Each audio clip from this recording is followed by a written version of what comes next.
Number one, you gotta go out and pick the fucking tobacco worms off of them. If you don't, they'll kill him. Claw. Them some bitches long and green, about that long green. They got I don't know, 85 legs or something like that on. They're not a centipede, but they got a lot of legs. And you squish them too much, they pop. And the green shit pops all over you. Damn, I hated that. Now, once you got the tobacco chopped down, and you dried it, you stuck it on a stake, 4 foot long. And on the end of the stake, you had a really short, pointed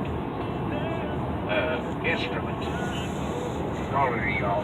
And you just take the tobacco stalk and slam it down and split it on that yaw and put it on that stick. And then you hang it up in the barn and you let it dry. And that was the fun part, hanging that in the barn as a kid. Well, damn, you got a